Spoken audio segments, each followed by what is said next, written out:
Assalamualaikum warahmatullahi wabarakatuh.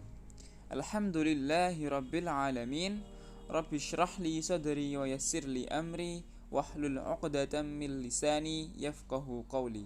Allahumma la sahla illa ma ja'altahu sahla wa anta taj'alul hazna idza syi'ta sahla. Yang terhormat Ustadzah Putri selaku dosen pengampu mata kuliah media interaktif ini dan semua teman-temanku yang saya banggakan. Alhamdulillah, kita semua diberikan nikmat sehat oleh Allah Subhanahu wa taala sehingga bisa mengikuti perkuliahan kali ini walaupun secara virtual. Langsung saja, di sini saya akan mempresentasikan atau menjelaskan materi tentang media pembelajaran berbasis visual. Pengertian media pembelajaran berbasis visual. Media visual menurut Bapak Daryanto artinya adalah semua alat peraga yang digunakan dalam proses belajar yang bisa dinikmati lewat panca indera mata. Media visual memegang peran yang sangat penting dalam proses belajar, yang mana anak SD itu berada pada tahapan operasional konkret, yaitu rentang usia 7-12 tahun. Anak sudah cukup matang untuk menggunakan pemikiran logika atau operasi, tetapi hanya untuk objek fisik yang ada saat ini. Media visual dapat memperlancar pemahaman dan memperkuat ingatan. Visual dapat pula menumbuhkan minat siswa dan dapat memberikan hubungan antara isi materi pelajaran dengan dunia nyata. Kemudian slide selanjutnya adalah fungsi media pembelajaran berbasis visual. Media pembelajaran visual berfungsi untuk menyalurkan pesan dari sumber ke penerima, yakni dari guru kepada peserta didik. Pesan yang akan disampaikan dituangkan ke dalam simbol-simbol visual.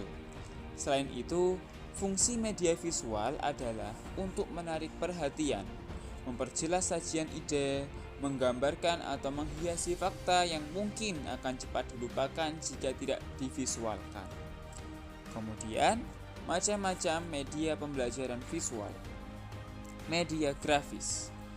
Media grafis adalah media visual yang menyajikan fakta, ide atau gagasan melalui penyajian kata-kata, kalimat atau angka-angka, dan simbol atau gambar. Grafis biasanya digunakan untuk menarik perhatian, memperjelas penyajian ide, dan mengilustrasikan kata-kata sehingga menarik perhatian dan diingat orang. Gambar atau foto adalah media yang paling umum dipakai. Gambar atau foto ini merupakan bahasa yang paling umum sehingga mudah dimengerti. Slide selanjutnya. Manfaat atau kelebihan gambar atau foto sebagai media pembelajaran.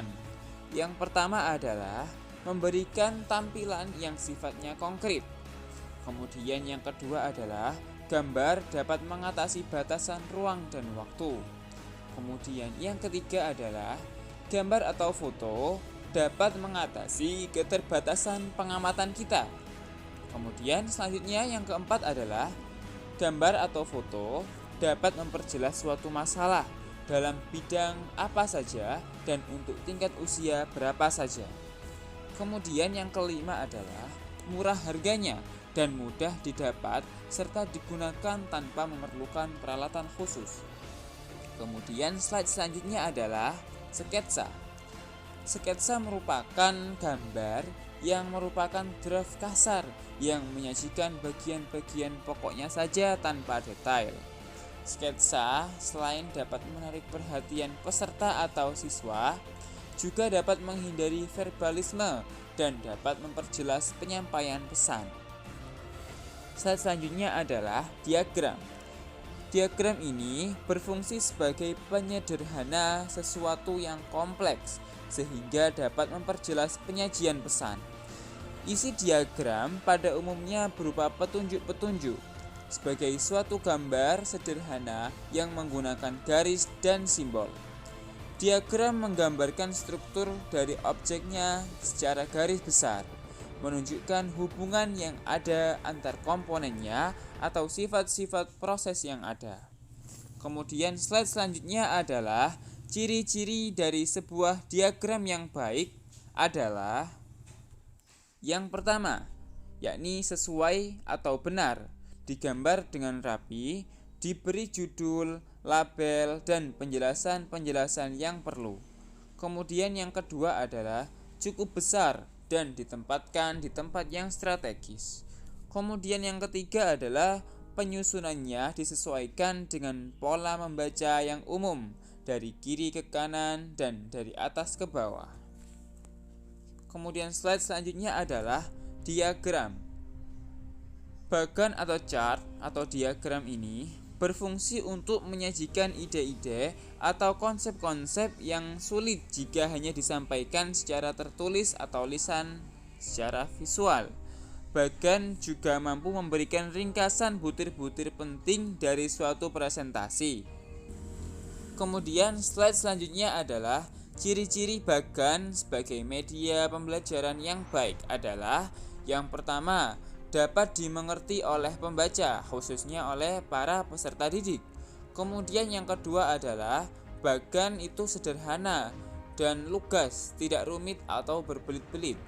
Kemudian yang ketiga adalah diganti pada waktu-waktu tertentu agar selain tetap mengikuti perkembangan zaman, juga tidak kehilangan daya tarik.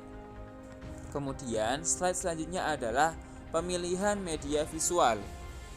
Untuk mempermudah penyampaian materi kepada peserta didik, perlu dipilih media pembelajaran yang tepat. Ketepatan dalam pemilihan media visual menyebabkan proses pembelajaran menjadi lancar dan materi yang disampaikan dipahami oleh peserta didik dengan sempurna. Misalnya, guru pendidikan jasmani dapat memanfaatkan media visual yang umum dipergunakan seperti gambar atau foto, atau juga bisa VCD. Kedua jenis media visual ini mempunyai beberapa kelebihan, yaitu mudah dibuat dan digunakan, praktis, sederhana, dan relatif harganya murah. Beberapa kriteria yang perlu diperhatikan oleh guru dalam memilih media visual diantaranya adalah media visual yang dipilih sesuai dengan kurikulum yang ada, tujuan pembelajaran yang ingin dicapai, kemudian mempertimbangkan kemampuan dan keterampilan peserta didik, praktis dan sederhana, kemudian bersifat fleksibel, multiguna, tahan lama, ekonomis, dan mudah digunakan oleh guru. Kemudian slide selanjutnya adalah penggunaan media visual.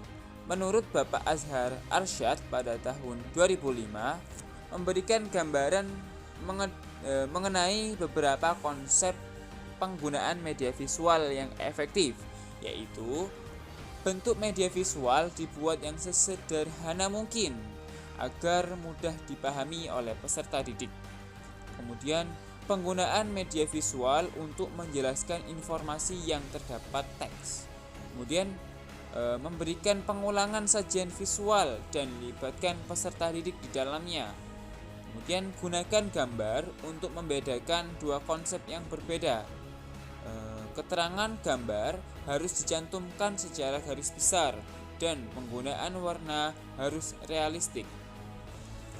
Pengoptimalan media visual memberikan dampak psikologis bagi guru karena ia akan lebih memiliki rasa yang percaya diri dalam menyampaikan materi atau pesan kepada peserta didik, serta memotivasi guru untuk selalu mengembangkan atau menciptakan media visual yang baru, yang inovatif, yang lebih kreatif. Mungkin sekian presentasi dari saya, kurang lebihnya mohon maaf. Saya akhiri, wassalamualaikum warahmatullahi wabarakatuh.